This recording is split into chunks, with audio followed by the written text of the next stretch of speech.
Hungary was a very dramatic race for McLaren. How are they going to rebuild and pick up the pieces in Spa? This is a very, very tricky track, especially when you have Verstappen in the Red Bull. He loves this track. And the last 2 years, he's absolutely dominated it. So will that happen again this year?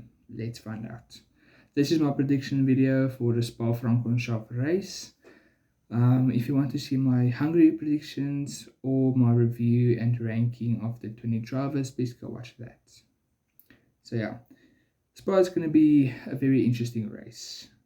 Some news before we go into it. Binotto returning at Renault, at Audi.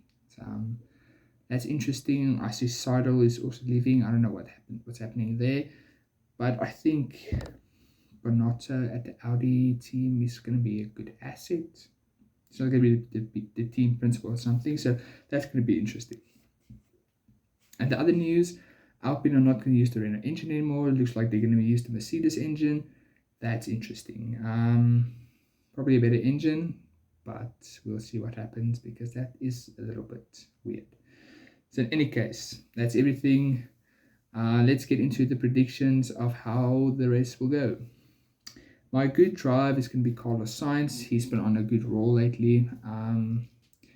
Good drive just meaning he's gonna have a good session. There's no sprint weekend, so that's good, just a normal weekend. And I think Carlos Sainz and the Ferraris will be better. So we'll just see how much better they will be. My bad drive is going to be Kick Sauber. Yes, I'm picking a team for this. Yeah. My previous prediction didn't go as good, but I think they're just going to be much worse than they usually are, which isn't, I don't know how you can say they're going to be much worse, but they're going to be worse. Yeah, I think everybody else is going to have a jump forward and they are just going to stay where they are or go back. Yeah. Pole position, I think it's going to be Max Verstappen. The new Red Bull, it doesn't look as fast, but he's maybe going to take some engine penalties and do the 21st challenge like he does every year. And I think he's going to start from pole. If he takes a penalty and is on pole, I'm not sure if that counts as him taking pole, but he's not going to start first. But if he's first in the qualifying Q3, even though it takes a penalty, that would count, because that's just another kettle of worms. So yeah. Okay, my top 5. 5th place, I'm taking George Russell. I don't think the Mercedes is going to be the best car here. I think it's only going to be P5 for George Russell. After the bad qualifying he had in Hungary, I think he'll jump back and go for a better qualifying finish and a better race finish than he can, or the best he can at this moment. P4 is going to be Lando Norris. I don't think the McLarens are going to be the best here. I think they're only going to be the 3rd fastest team, maybe 2nd. But Norris, I only think he's going to be P4. I'm going to fumble it, maybe. I don't know. We'll see what McLaren does this week. They just surprise me every week. And yeah, Norris only going to be P4. Our first driver on the podium in P3 is going to be Carlos Sainz. Like I said, a good drive, and maybe Ferrari's going to be better. I don't know which of the cars are best at what. So I think Sainz is going to be P3, and the Ferraris are going to have a jump up in performance. And yeah, they're going to beat the McLarens. P2 is going to be Charles Leclerc, his teammate.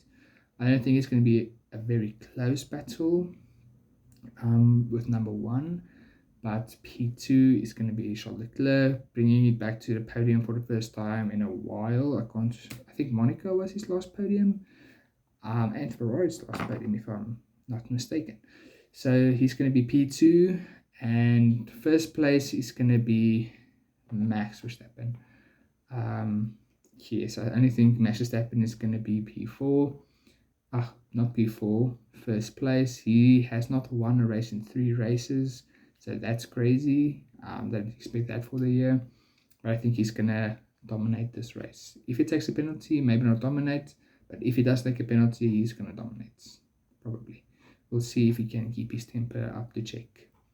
And my crazy prediction is Fernando Alonso is also going to have a good race, probably going to finish in the top 10, 6th or 7th, and outperform his teammate, and he's going to be in Q3. So that all those stuff has to happen, or just a good race. Depends on how good that car is. So yeah, this is going to be a much quicker prediction than the previous one because I'm doing it on the Tuesday, because I'm not going to have time to do this on the Wednesday. So I already made a video for my review of the Hungarian GP, and this is just a few hours after that, just because hecticness, I would say. So if you enjoyed this video, please leave a like and subscribe. Let me know what you think of my predictions and what you would change. Who do you think is going to win the race, and how do you think McLaren is going to fumble the bag this time? Let's see you after the race with my review of the GP. And before I go, I'm going to give you my driver ranking for 20th to 1st in the midsummer break. I'll adjust the summer break, and then I'll tell you who I think needs to have a mid-season driver change. If you're interested in that, keep subscribed, and you'll be the first to find out when that one drops. Enjoy the rest of your week. Cheers.